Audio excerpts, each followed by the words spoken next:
We are on live. Okay, I'm coming back to you. So, yay, welcome, Connor. I'm so excited about this, and I'm happy that we were able to figure out how to go live with this as well. So, we are going to be talking tonight about the Enneagram, and you are an Enneagram coach, and so we're going to talk about what that means and how we got connected. So, I was working with a client and she was like working with you, just talking with you more about the Enneagram, and was just telling me how helpful it was for her as she was learning more about her number and how that was helping her and then maybe causing some roadblocks at the same time. And so I was like, oh, I've heard of the Enneagram, but I hadn't really delved into it. And so she connected us, and I was like, we need to share this out because it's such helpful information. And as I started using it in my own life and with my own goals and in relationships, it was like a game changer. So we decided to put together this webinar, and we've been working together for the past month. And just that, selfishly, I've learned so much. It's been so helpful. So I'm so excited about tonight. I'm so excited to delve into this a little bit more. So let's start with, what is the Enneagram for people who don't know or maybe just have a vague understanding of it? Well, the Enneagram, I think when you first hear about the Enneagram, it can often, people will view it as like a personality test. Mm-hmm. But I think I view it as a lot more than that. I like to call it a wisdom tool. Mm-hmm. The Enneagram helps us to understand, it gives us this perspective of 9 different ways of viewing the world. And from these views, it gives us the core motivations for each one, also their core fears. And the reason that it's a wisdom tool is it doesn't just put us in this box of, well, this is who you are and this is how you work, but it gives us directions for how we can move in growth and become healthier, but it also gives us what we need to see the red flags for how we might be moving to unhealthy areas of our personality. So it's bigger than just a personality test. It's really this tool that we can use in all areas of our life, whatever it is, to really understand how can we grow as individuals to be the healthiest that we can in all areas. Right. Yeah. I think it's one of those things where sometimes when you first learn your number, you're like, oh, well, this is just who I am. And, it can almost be, I don't want to say depressing, but you're like, oh, Yeah. these are my roadblocks. But then you realize it's this fluid thing. And that once you understand those things, now you have the power to decide what to do about it. And how to think about it differently. So a lot of what I do with coaching is helping people examine their thoughts and see how their thoughts are serving them. And so this brings another layer in of your number, you might tend to think in certain ways more than maybe other numbers. So just being able to see more of that perspective is really, really helpful, I think. So there's 9 numbers. Yes. And so really quick, just kind of go through, if you will, the 9 numbers, what they are. And for people who might be watching this that don't know what their number is, kind of how they can, I know we'll talk more about this at the end, but just as they're going through this, how they can look at this in a way that might be helpful. Yeah, so if you're listening to this and you don't know your number, I think one of the key things to look for as we're going through all this is to kind of pay attention to words that might be something that you relate to when we talk about the core fears or the core motivations. Core fears, especially, I think, in all of us, areas that we feel almost ashamed of or don't really want people to know, that make us feel real vulnerable. Those are going to be words that you're going to want to pay attention to. And so even if you don't break down your number to a specific one, just be aware and kind of break down or write down things that are, take note of certain numbers that they just kind of trigger something and you're like, I kind of relate to that. Yeah. And so it's, learning your number is more than a 1-hour webinar, but this is a great overview of things that you can really pay attention to and kind of pick up on ways to narrow down. Because there are going to be things that certain numbers you don't relate to at all, whereas other ones you're like, yeah, I'm really drawn to that or want to know more about that. So to be looking for those things for sure. And I think just understanding and this is what I love about anything like this, and especially the Enneagram, is that it takes out this idea of like good or bad. And Yes. it's this idea that every single type has some strengths and has some stumbling blocks. So even if you don't know your exact number yet, just being able to understand that how we're all approaching life might be a little bit different, Yes. that I think alone is helpful. And again, I think it kind of takes out some of the shame that some people may feel around, why can't I do this thing? Like, why can't I accomplish this goal? What is wrong with me? And I think as you start to learn more about the Enneagram, you realize nothing at all. We all have these parts of us that, maybe holding us back from something Yeah. or helping us go forward. And it's just kind of tapping into that more. We So, all view life so differently. And I think a lot of times we look at someone and we say, oh, well, this person does this way. Why can't I just do that? right. When we have to stop and understand ourselves enough to understand, well, this is the way I view life. And these are the tools that I need in order to be successful in different areas or Right. to grow healthier in who I am. And so we have to, there's beauty in all of the numbers. We're all just made differently. And so while we can want to be like one number, we have to, or we don't want to be like this number. We have to look at the beauty in that all of us bring different things to the Right. table. And so understanding ourselves is great. And then also it's great to recognize characteristics that we would love to strive towards. Right. And other numbers that are beautiful things about those that we might want to be like, okay, like this is how I'm made, but I would love to add more of that into my own life. So the thing about the Enneagram is it doesn't keep us, like if you find out you're this number, it doesn't keep you from picking up traits of another number. You just recognize where you start and then you can see how to make the picture a more full picture to fill in areas where you want to grow. Yeah. Love that. Yeah. It's not like this curse where, okay, I'm a one, Yeah. so that's it. That's It's like, it. oh, now I know, and I can kind of move through that and move more towards healthy tendencies. Yes. Yeah. Okay. So really quick, let's go through each of the numbers. Okay. And just maybe do like a really quick description so people can kind of get an idea of what they are. Okay, so I'm going to start with the number 8. So there are 9 numbers, but I'm going to start with the number 8, and this will make sense as we get further. So the number 8, the type 8, is the challenger. They really like to do things their own way. They have their opinions. They are very confident. They come across as very confident. They know what they want and they go after it. So we call them the challenger just because they like their way and they're willing to fight for it if they need to. The type 9 is, we call that the peacemaker. And they are the people that they love peace and they avoid conflict and they want things. They're real easygoing. They're those friends of yours that like to go with the flow. They don't really push back or challenge a whole lot. They're great people to have around. The type 1, we call them the reformer. And they are your friends that have a strong view of morality. They like right and wrong. And so they love to make things better. So they come into the world they look around and they are striving to make life better. The 2, we call them the helper. And relationships are super important for them. So they are always looking out for their friends and seeing how they can really meet needs around them. They walk into a room and they can read it. They want to care for those around them and the people that they're in relationship with.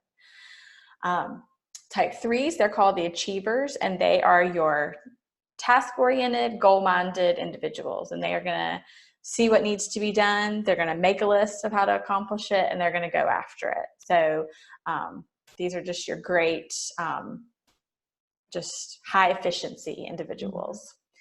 Type 4, they're called the individualists, and these are your friends that are very emotionally aware. They have lots of feelings.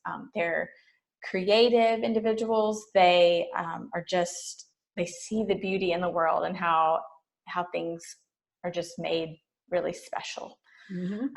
5 are your investigators, and they are your real cerebral friends. They love to gain knowledge. They like to study, and they're just constantly taking in information, always wanting to know more. Your 6 is the loyalist, and they are your friends that are the biggest supporters. They love community, and they just really like to keep everybody safe and protected. And so they're those good friends to have around, because they are the ones that are, when you pick up the phone, they're going to be the ones that are going to be there when you need them. Mm-hmm. 7 is the enthusiast.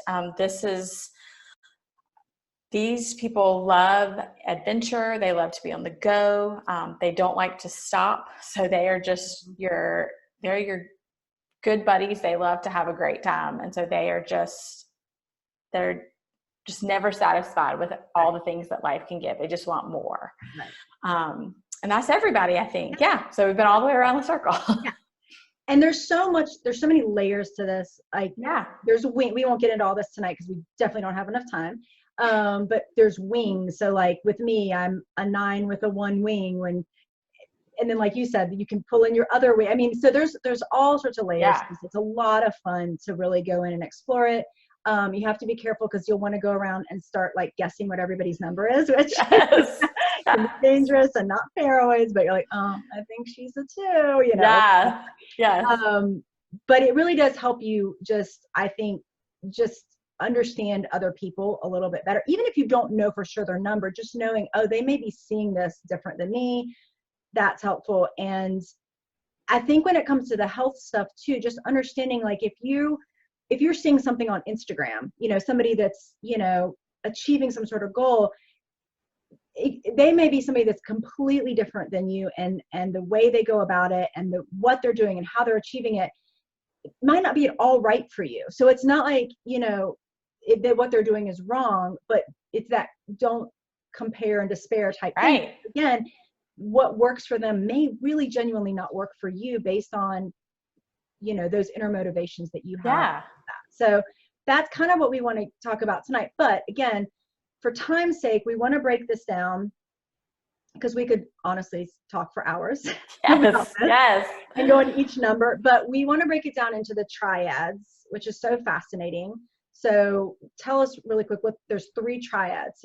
So with the 9 numbers, each, there's 3 groups called triads, and each of these triads is based on the underlying emotion that these 3 numbers it's kind of their underlying emotion that they're constantly dealing with.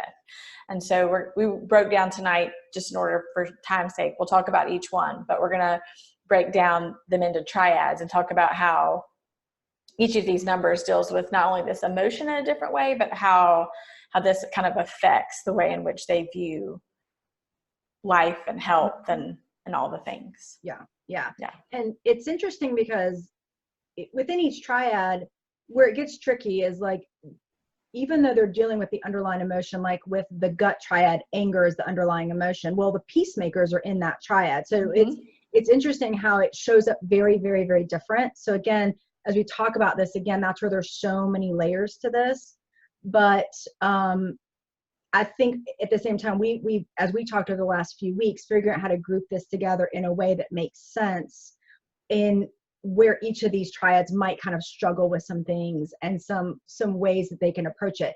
Because what I was telling you is this: the bottom line is, for almost everybody that I coach and everybody that I work with, it's the exact same problem. And for me in my life, and I'm sure you can relate to this, we have some sort of goal. We know we have to take action to get to that goal. We don't understand why we can't take the action. We either feel like we don't know what we're supposed to do, or we're like, I know what I'm supposed to do, but I'm not taking the action.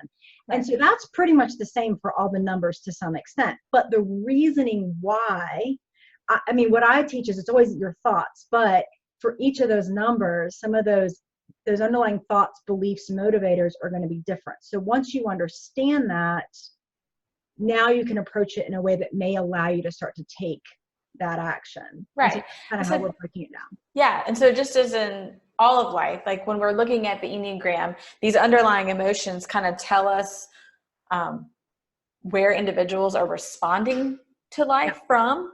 And so our goal in life is to take this main area that we're responding to life from. So the triads are broken up into our gut, head, and heart. Mm-hmm. And so if we're responding to life solely out of our instincts and our gut and constantly doing without thinking and feeling, we're not balanced. And so our goal in life is to learn, like, how can I balance all of these things? Because when we're balanced, we're able to make better choices. So if we're just doing, but we want to do, but we can't get there, and we're not balanced, we're not seeing the whole picture. We're just responding and reacting to life. And so our goal is to learn, this is where I respond to life from either my head, heart, or my gut. And from there, I learn how to strengthen the other areas so I can achieve things that I'm looking to achieve. Yes. It was so fascinating as we went through this, because I teach, we have our circumstances, we have thoughts. Our thoughts always create an emotion, and that emotion is the fuel for taking action. And then, of course, whatever actions we're taking consistently is going to create results in our life. So it's so fascinating as we went through this. I was like, oh my goodness, this lines up exactly. Yeah. And we'll go through this, but with the gut triad, which I think we're going to start with, the 8, 9s, and 1s, which is the where I live, we tend to live in that action zone, but we aren't always taking action from a good place. Yeah. We don't always want to stop to look at that. And then you have the head triad. So obviously they're going to be more in that thought line, but sometimes those thoughts, they stay here. Yeah. And generating the right emotions and the actions. Then of course the heart, they're living in that emotion zone. And again, sometimes they're not able to access the emotions or really learn how to process them in a way that, again, is fueling the actions they want to take. So it's just so fascinating how it lined up. Yeah. So I'm excited to dive into that. So let's start with the gut. Let's get started. Yeah. So we'll start with the gut triad. And so the underlying emotion, we talked about how they all have different emotions. So the gut triad, we call these the instinct triad. So they are just responding to life through their instincts, and they know what they want to do, or they don't know what they want to do. And they have very strong feelings one way or the other. So they just respond to life in that way. And the underlying emotion for them is often anger. And so what that looks like, we'll talk about what that looks like in each of the different numbers. So this is the 8, 9, and 1, like we mentioned. So we're going to start with the 8. And so for the 8, with their anger often is just expressed. They don't have a hard time expressing their anger. It is out there. The core fear for the 8 is to be weak or to be controlled or to be humiliated or vulnerable. And their core desire is to protect themselves. So for an 8, what this can often look like is they are going to set goals and they're not going to let anything come in the way of that. They're doers full out. So they set these goals and they achieve them. And so they have to be careful with this, because so in a stress move, they're going to move over to 5. So I didn't really explain this at the beginning. So each number will move to a different number in growth or in stress. And so they'll pick up, in stress, they'll pick up unhealthy qualities of one number, and in growth, they pick up the healthy qualities of a different number. So we're going to talk about the core, and then we're going to talk about the 2 movements. So for the 8 in their average space, they're going to avoid being vulnerable. They're going to avoid feeling weak and humiliated. So for an 8, this can look like they come across as they already know what they're doing, and so they have a hard time being coachable. And so that is going to be something that an 8 is really going to have to be aware of, so that when someone comes to them with an idea, it's not that they're challenging them, it's just they want to give advice. And so for an 8, that's learning to be vulnerable in that moment, to say, okay, maybe I don't know everything, or I'm willing to listen to other people. So what you can see for an 8 in stress is they might pull back and withdraw like a 5 would. And oftentimes that will look like they're reevaluating, seeing how they can make things better on their own. And so they'll move from doing to kind of going into their head in an unhealthy space to like plan their next move. And so, but when they're in a healthy space, they'll move over to 2. And this is when they are moving over to more of a feeling place, and they're being willing to open up to ideas. And so this is a great space for an 8 to kind of soften, to recognize like I can ask for help. And in health coach relationship, it would be an 8 being able to say, okay, I really need I need my coach's help, and I want to listen, and I want to learn. I want to be available to hear what other people are saying. Yeah. 8s have the most energy of all the numbers, right? Yes. Yeah. So they're like high So energy, go, do, great leaders, bosses, yes, all of that, but sometimes maybe almost like steamrolling the action where absolutely. And if it's not working, they can get very frustrated and then just withdraw. Yeah. So Yeah. Because they'll back up and try to rethink and try again. Like, how can I reformulate this plan rather than recognizing, okay, maybe I need some help. And that's when an 8, instead of withdrawing, can move towards people and say, okay, how can you help me? Yeah. So, and then the irony of the 9s is that they are the opposite. Yeah, they're the opposite. And so for a 9, they often repress their anger because their core fear is being in conflict. And so for them, they are pushing those emotions away. They don't want to feel it. So even if it's conflict with themselves. So if they are not liking where they are in their health journey, it can look like they'll just repress it and ignore it and pretend like it's not there. Because they don't like to be uncomfortable. So sometimes, not always, but sometimes dealing with those emotions is just something in an average space that might be hard. Like if they're moving to a healthier spot, it's a lot easier for them to do that. And they really just desire inner stability and a peace of mind. And so that is what they are striving for. In stress, they can move to 6, which can look like they can move from these individuals who are easygoing and peacekeepers and just kind of real chill and just take life as it comes, to they can start to feel more anxiety and start to worry about things that don't normally bother them. But in growth, you see a 9 move from being more, they're in the triad that's action oriented, but then when they move to a healthier side, they pick up this 3, that's the task oriented individual that's getting things done, and they're starting to take that movement that normally they would repress, and they'll start to move and they'll start to get things done. And so you often, 9s have the least amount of energy on the Enneagram, and so for them, oftentimes getting moving is very hard because that takes so much energy for them. Now, once they get moving, a 9 can be unstoppable because it's just like that, forward mobility. Like once it gets going, it's hard to stop. But oftentimes 9s can feel stuck, and then all of a sudden you'll see them get going and you really see progress for them. So sometimes 9s, because they don't like conflict, they have a tendency to merge with other people. And so they have to be really careful, I would think, in a health environment, not to just agree with whatever their health coach or health professional says. For a 9, really learning to say, this is what I want and this is what I'm going after is really, really important, I think.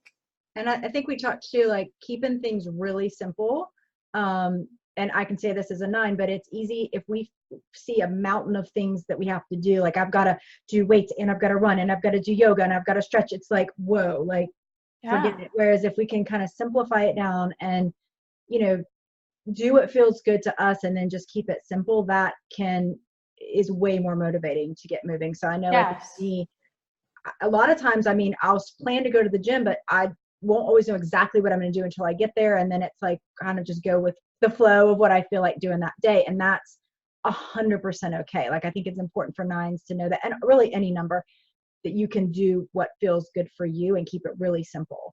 And not have to adopt what somebody else is saying you have to do. So. Absolutely. Yeah. Because I think for a 9, it's important for them not to get overwhelmed. And so even any movement for them, it's going to be a forward movement. It's not, if I start running on the treadmill, then I must need to do like a weights and all the things that you said afterwards. It can be simply as, if I do it today, then maybe tomorrow I'll do a little more, and then I'll do a little more. So that just kind of allows them to take this sense of personal power in doing it. This makes me feel good, and this is what I want, and so just really beginning to understand their own desires rather than just kind of merging to keep the peace. Love it. All right. So our last one in this triad is the 1s, the reformers. Yes. And so for 1s, their core fear is being bad or irresponsible, and they just their core desire is to have integrity. And so I think for a 1, like their they really see the world in this black and white, oftentimes, of good and bad. When they move to stress, they can move to 4, and they can kind of turn real inward and become very critical. And they have to be really careful of that, because they move from this place of instinct to feeling. And so they can kind of turn inward, and it just, they have to be really careful, because that's when you'll see a 1 take the beauty of wanting to make things better, and it will turn to being critical and perfectionistic. And so they have to be really careful with that, especially in light of health, like being gentle with themselves and saying, it doesn't have to be all or nothing. I don't have to do all the things at once. And if I don't do it one day, it's okay. And just learning this grace and gentleness with themselves that I think one will often struggle with, because they have what's called an inner critic. And so they have this voice that's constantly telling them, in light of all the things that they see that can be made better, that inner critic can turn it and make it critical and perfectionistic. Whereas in a healthy place, 1 is going to move over to 7, and they're going to really enjoy life. And so they're going to see the things that can be made better, but not in a critical way, like in a more positive way. And let's take in all the joy of the things around us. And so that's really what a 1 is striving for, is like, let me just enjoy what's around me. Let me enjoy what I've done today. Like, it might not be the goal that I set, but I went for a 20-minute beautiful walk outside and it was great, instead of, well, I didn't do enough. Yeah. And so for 1, I think that's constant desire for self-improvement. There's going to have to be this balance, and even voices that are speaking in to being like, you're doing great. It doesn't, to counteract that critical nature that can sometimes happen, especially if you're not in a healthy place. Yeah. I've coached a lot of 1s. I know a lot of 1s, and they're really hard on themselves. And I think that's something I work with all my clients with, is that inner voice to some extent, and that inner critic. But especially with 1s, it's so hard to combat that if they're not really paying attention to it and really calling it out. And that's one of the things, like, actually, I'm doing a little challenge right now, and tomorrow, that's one of the things I'm teaching, is to catch your thoughts and learn how to, like, pull them out and really look at them and decide if this is a thought I really want to keep and is serving me or not. And I think especially for 1s, to give yourself, to just understand that you might be holding yourself to a much higher standard than you need to, or that anybody else is. And that if you can relax a little around that, you'll actually, the irony is, actually see more progress in your goals. So this inner critic that feels so important, and it feels like it's actually pushing us forward, oftentimes is doing the opposite. And it's actually preventing us from being able to move towards our goals, because it's like this just constant pressure, this constant weight. So, and again, I don't even think sometimes they realize how intense it is until they're able to stop and be like, oh, everyone doesn't think this way. And so catching this, like, really recognizing, like, there's a teacher who teaches the Enneagram who's like, you just need to name that inner critic, and you need to give it a name so that you can say, okay, Sally, it's time for you to be quiet. I've got this. And to really take control of it and say, like, I'm not going to let you control the things that are going on. Yeah. Knock it off, Betsy. That's right. Sorry if there's any Betsies that watch this. Nothing personal. So that's our gut triad. Anger is kind of the underlying emotion, which I know we didn't get too into that, but, and again, we're living in the action space, but it's not always connected to the emotions and the thoughts that are going to drive us where we want to go. So that's where we have to be careful. So now we're moving to the heart triad. Yes. So the feeling triad. 2, 3s, and 4s. Yes. So these are our feelers. So again, like, we have some that are very aware of their emotions and some that are not. Their underlying emotion that they'll often feel is shame. And so this looks, again, different for all 3 of these. So the first one is the type 2, and they, like we mentioned earlier, is the helper. And so these individuals want to feel loved and wanted, so they really fear not feeling that. And so what that can look like for them is in a health environment, they're always thinking of other people. And so for them, they can feel the shame of, I'm going to take care of myself now. and feel like that they're not worthy of that. Like, why would I do that when I could be taking care of all these people, like taking care of my kids, taking care of my spouse, taking care of my work? And so they really might have a struggle with really caring for themselves, and really that struggle with the shame of, I'm worth this. So, Yes. so in a healthy place, they're going to move over to 4.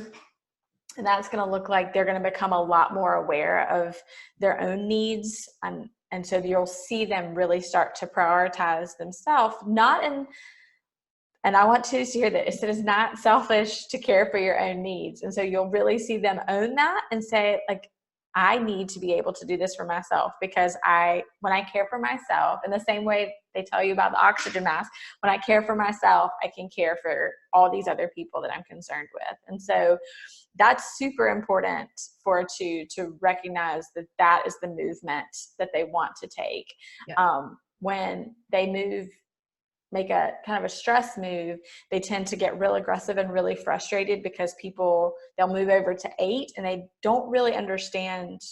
So you might see a 2 start to feel really not super aggressive, but almost aggressive towards people, because they underneath they know they have these needs, but they're frustrated that other people aren't caring for them as much as they're caring for other people. And so you'll really start to feel that battle, that hopefully will allow them to swing over to the 4 and to say, oh, I need to take care of myself. And so focusing on themselves in the way, and not feeling shame over self-care is super important for a 2.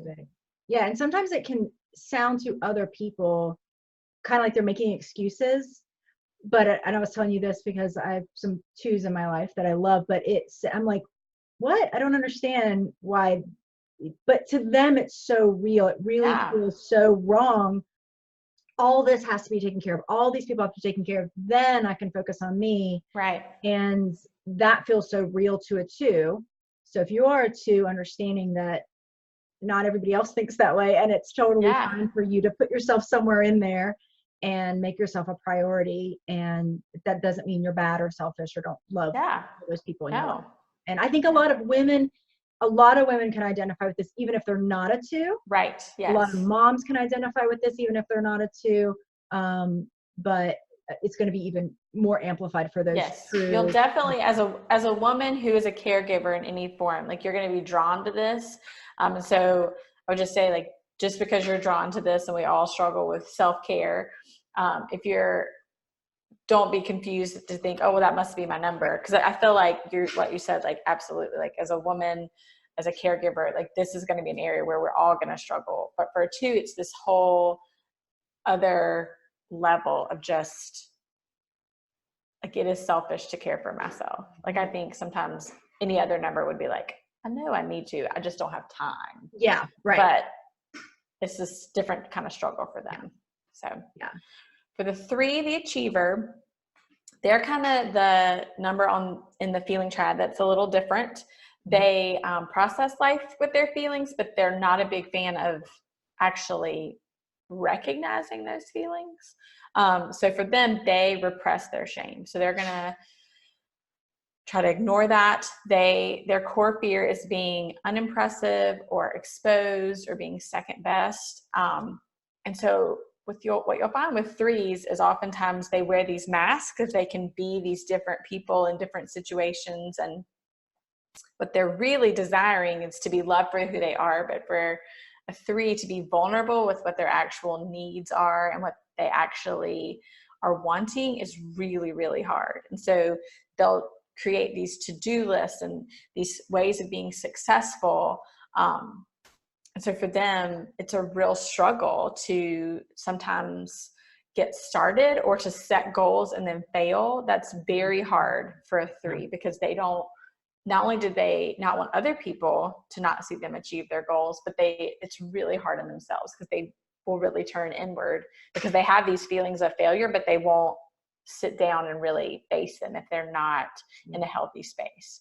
So what that looks like is when they're in stress, rather than moving forward and dealing with those feelings, they will shut down. And so you'll see people that are normally very task oriented and reaching those goals, they'll just kind of be like, and they'll just stop because it's just too much, because they know they have to kind of push through an emotion, or push over failure to get going again. Right. And so that is something that you'll see in an unhealthy 3. So in growth, they're going to move over to 6, where they kind of like, they let go of some of that for themselves and kind of relax. They allow themselves to be more open with people, to kind of find a community, whereas in an average space, they're going to be very dependent on themselves because they don't want to let down the mask. But when they move over to 6, they start to really find themselves a community where they can really open up. Yeah. And that allows them, so like with a coach, like as a coaching a 3, like allowing someone to kind of be in a relationship where they can be vulnerable is super important. Yeah. 3s being able to process their emotions, right, is a big thing for them, and that can be a huge help, because a lot of times they're stuck in their emotion, but they don't know what is happening, so they're just like, yeah. And then the other thing I wanted to mention is, I think that it's because they are the achievers.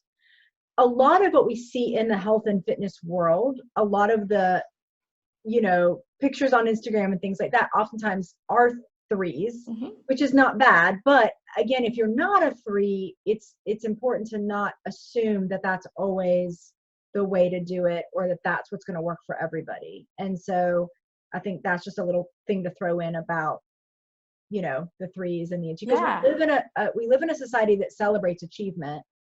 Absolutely. And so for 3s, that can be great, but it can shut them down, and it can also have other people looking at that thinking that that's the way they have to do it, and again, that may not be the right path for them. And I think it'd be a great way for a 3 to kind of approach all of health and fitness is to not only have these goals, but like we're saying, maybe journaling is important. Like maybe writing down, like, when I didn't achieve this goal, forcing themselves to really recognize the feeling behind that, rather than now I'm embarrassed, now I feel shame. But really saying what's underneath all that. And sometimes it's as simple as saying, I feel embarrassed.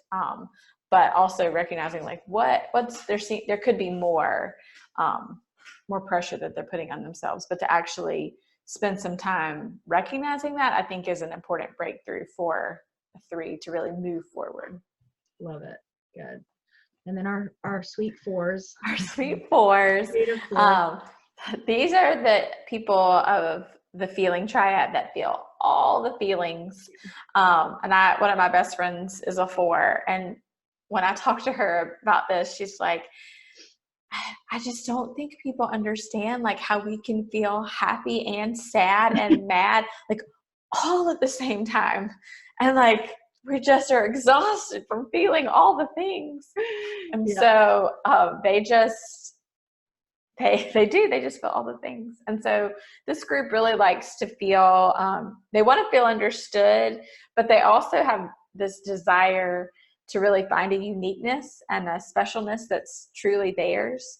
And so for them, this could look like they want to find some kind of special exercise that they like to do that's different from other people. Just kind of have their own thing and do different things. So for them, when they are in stress, they kind of move over to 2. And this is when you might see a lot of comparison, because relationship is important. And so they're going to, there might be just that struggle with like, oh, I need this person to be the same as me, or we're not the same, or I'm not special, I'm not unique. And so there's just kind of this competitiveness that might kind of come out, where they're trying to find their own place in this world, in a place that, when again, like health is individualized. And so it's like they can start to really maybe struggle with the emotions of like, I'm not what I want to be. And so that can look like kind of that. When they're moving to a healthy space, they move over to 1. What that looks like is they really are starting to go from, they're able to really access the doing part of the group that we work with. And so for them, that's when you start to see it move from more of like all the feelings and I don't feel this or I want to feel that to, okay, now I'm going to move over here and I'm going to go off and do some things that, because a 4 can often do lots of things. They can be very busy.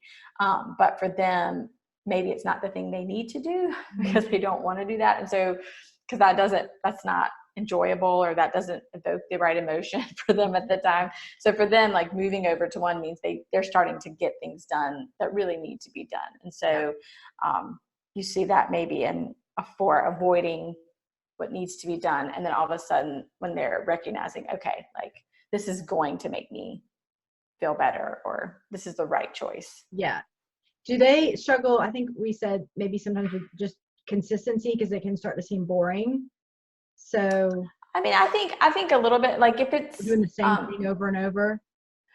Yeah, I think you'll see that a lot more with 7s, but Okay. I think 4s also, like they like to try new things. Like my friend that's a 4, she loves to exercise, but she likes to try different things and she'll stick with stuff, but she does like to try new things and just kind of find, I don't necessarily think that there's like one type for everybody, but I think they just kind of like to see like what's out there and how are they feeling today, and really recognizing like today I feel like yoga, tomorrow I feel like run, like, and so allowing for that flexibility. And I think emotion is going to play a big part into like moving forward. Yeah. So those are hearts people. Yes. Again, can kind of get stuck in that emotion place either by not really being able to process them or feeling them so much and not being able to almost feel like they can control it in a way that's going to help them move forward. So now we move into our head. Our last special group, the head triad. Special group. So the head triad, they're the thinkers. So they're going to start mostly their decisions from here. And so for the 5, what that looks like is they're very cerebral and they want to be viewed as capable and competent. And so for a 5, that can look like they might research all the ways in which they can reach their goal. They might research all the diets that are available to them. And they want to know all the things. And so for them, it's great because they just take in and they love to absorb all that. But what this can look like in an unhealthy place is they can move to the unhealthy side of 7. And so they take in all this, that they are wanting to avoid doing anything.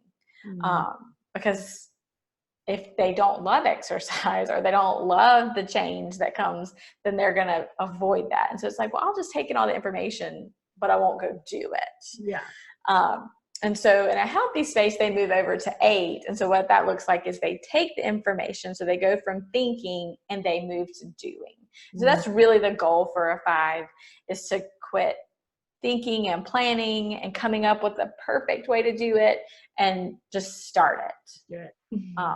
Because they will just analyze and think it through over and over and over and over. And be okay with failing. I mean, that's another thing I teach is like, you're either learning or you're succeeding. I mean, we said that coming on tonight. We're like, we don't know how this is going to go. We don't know if it's going to crash, if the internet's going to freeze. But like the only way to figure it out is to try. And we're either going to learn, because we actually tried this before and it did crash. So we tried this. But it's the same thing for 5s, like not being afraid to look incompetent, and actually kind of going back to what we were saying about, I think the 1s, you probably don't look as incompetent as you think you right do. And so I forgot to mention, like the head triad's underlying emotion is fear. And so the reason they have that problem moving, like you're saying, from thinking to doing is that fear of being incompetent. And so for them, it's taking the risk of saying, I might fall on my face.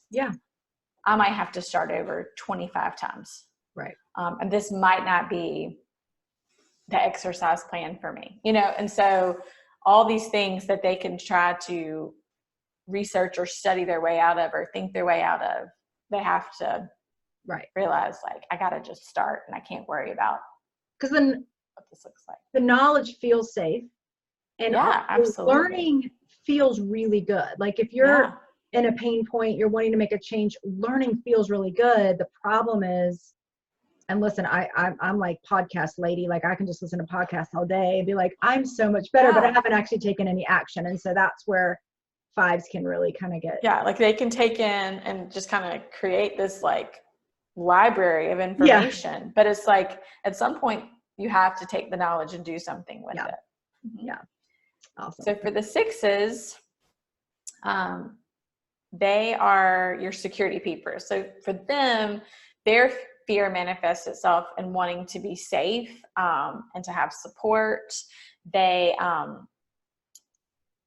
really just, security is a big thing for sixes. And that, again, like for every six, that can manifest itself in different ways. But for most sixes, I think, and I am a six, so I'm speaking on behalf of only this one. But for a lot of sixes, I think it's like we had these plans, but again, like, whereas a five feels feeling incompetent, like avoids feeling incompetent, we kind of fear like, what if I don't do this right? But not in a incompetency way, but more of in a, what if it's not, I think they just struggle more with like self-doubt. Like, what if this is not the right choice for me? What if I start and I don't get where I want to go? So sixes are worst case scenario thinkers. And so we like to think about all the ways that things could happen. And so it's like, what if I start this plan and I get 6 weeks in and it's not what I want? I've wasted all this time. And so it's just like, we can go down these rabbit holes and worry about things that haven't happened yet. And that can keep us from starting. So, so we can move to 3 in stress. And so what that looks like for a 6 is, in an unhealthy place, it can mean we start to do, let's use health as an example since we're talking about it. So like, we can start to use exercise as a way of finding our security. So we're finding our worth and our value and our security in being healthy. And so we work and really become very task oriented in that area, or we focus on what we're eating and being super careful and kind of obsess over what's the best way. And so we have to be really careful about that. And then when on the other side, when we're moving toward more of a healthy space, we become a lot more easygoing. Sixes will allow themselves to just kind of go with the flow. Like, they become a lot more confident, and they just kind of make choices where they're like, okay, I'm going to start this. I'm not going to overanalyze it. This is the choice that I'm making, and I'm going to move into it. And it might work for me and it might not, but I'm not going to live in that fear of making the wrong choice. Right. Yes, I have some sixes in my life. They're amazing, but yeah. But yeah, we can often, I mean, again, I can't speak for all sixes, but as a person who is one, we can often get stuck because we're thinkers, overthinking, not in the same way in the fact. So like a 5, it would be, I want to have everything right and I don't want to fail. For a 6 is more of like, what if, what if I choose to be a runner and I do all this work and it doesn't work? Right. What if I, so it's just like, what if I choose to try this diet and it doesn't work for me and I've wasted all this energy? So it's just, they live in this like, what if, over analyzing. Right. Am I making the right choice? And then it's that stepping out and just doing for them and just saying, I can make good choices. Yeah. That's really important. Yeah. I can trust myself enough to make the choices that I need in life. Great. And so lastly, the 7s, the fun sevens, everybody wants to be a 7. So this is our group that, they also think a lot, but they are the type of people that don't want to be bored. They don't want to be limited. They don't want to miss out. And so they really want to have their needs met. And so for them, I think with 7s, it can be really interesting. I know several 7s, and they are kind of the opposite side of the spectrum when it comes to health. I have one friend who doesn't want to miss out on all the yummy options that there are available to her. She also does not want to, like, to her, working out and exercising is pain, and she would like to avoid that at all costs. Thank you very much. Yeah. And so for her, she just is like, no thanks. Yeah. But I have another friend that, as a 7, exercise is a way that she really, it keeps her busy. It gives her an escape from the harder areas of life for her. So for her, it's more of an escape. And so I think you can see these two sides. It's either an escape for them for something where this is the fun thing, where exercise is the fun thing, as opposed to another 7 that might have something where it's like, well, that is not an escape for me. That is painful. And I would like, so you have this kind of both sides of it. But whatever they do, should they decide to move to do something where that hasn't been their first choice, or whether they don't want to be bored, they want to keep on changing things up because they just want to enjoy whatever they're doing. And so being limited is not something they really enjoy. So that's why for them, figuring out like something that is fun for them and a good way to implement fun and having a good time could be super important for a 7. I feel like, one of the things that almost anyone that would come to me struggles with is, a fear of deprivation, like this idea I'm gonna have to go on this diet and it's gonna be terrible. But especially for a 7, that fear can be there and could hold them back. And so just understanding it doesn't have to be that way. Like you can find little ways to implement health in and still have amazing food and drink and go exercise and it all be great. Yeah. So I think for 7s, it's learning a balance. Right. Like it doesn't have to be all the time. Yeah. Yeah. All hard. It doesn't have to be all fun. Like we just learned this balance of having. Right. Yeah. Having it all. Because I would say you don't have to, I think this is important for all the numbers as we sort of wrap this up, is like, you don't have to change who you are. I think this is so key. I think so many of us are like, I'm broken and I have to fix myself and reach this goal. And instead, if you can learn to kind of flow with your number and be like, okay, there's ways I can move towards health. There's things I can be aware of, but I can do this exactly how I am, exactly, as my number is, so to speak. And I'm not broken, and make it work for you. And so for some people that might look a little more rigid, and that's actually going to be something that they enjoy and works for them. And for other people, there needs to be more of that balance, and it can work both ways. And you can kind of give yourself permission to figure out what works for you, and then be on to yourself about, oh, I see, that I'm doing that thing. That's my tendency. That's my go-to, especially when you're in times of stress. And any change, like if you're going for a goal, a health goal, whether it's to run a marathon or lose weight or whatever, it's something new, and just know that some of those tendencies might come up. And especially on a new choice that you're starting, it's a great time to be aware of the way in which you view the world. Like, I do want to say, like, we could all do the same thing, the exact same thing, same plan, same exercise, same diet, but our motivation behind it is all going to be different. And so if we got 9 people who are all the numbers of the Enneagram, when we hit a roadblock or when we face something, we're all going to respond in a different way. And so it's important. That's why it's important for us to understand what our core fears are, and to be honest with us, what our desires are, and to really understand, like, that really is what you said, like what we're doing, what we're thinking, how we're feeling, it's all connected. And so to create that balance of all of it, really starts, I mean, as I like to coach, like with understanding where we start so that we can kind of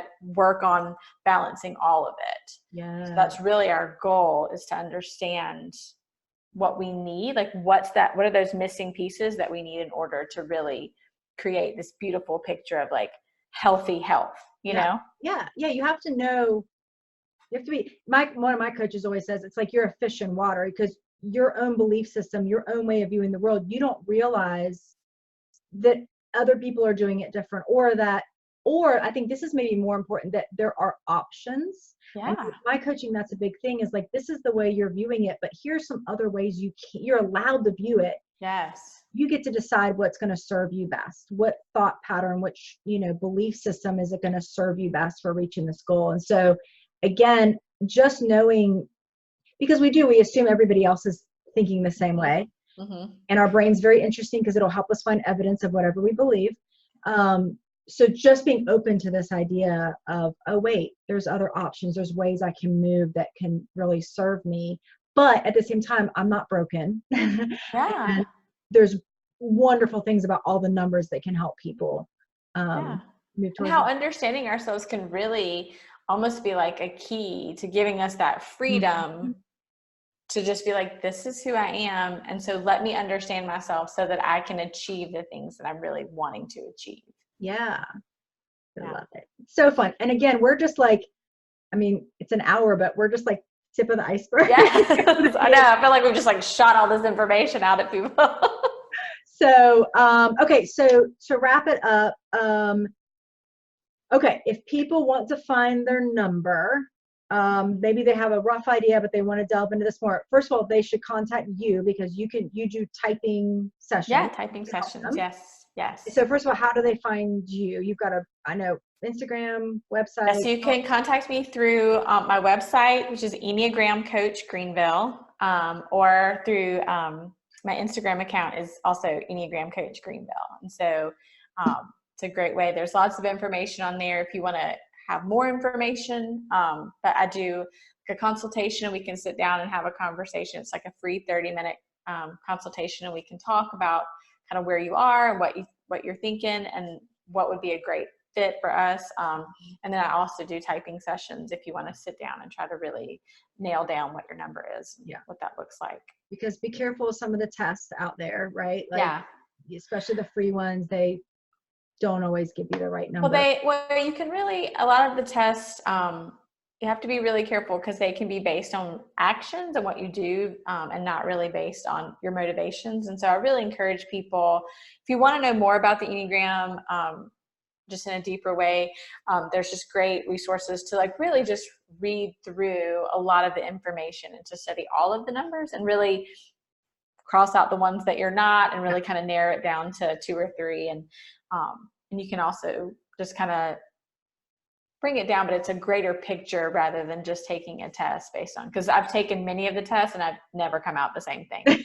So just all depends on the day. So it's just to know, like, you can take a test one time and it's not as simple as, oh, well, this is what I am. Right. So right. Yeah. Love it. Okay. So definitely reach out to you with that. And then your Instagram is great because it just goes through all the numbers in a little more detail and talks about all the things. So that's a really helpful resource as well. And then we may be doing some more in-depth stuff with some of the numbers and all that. But if anybody has questions, if you watch this on the replay, reach out to either me or Connor with any questions about this. And if it's something about the Enneagram that I can't answer, I will definitely send them to you.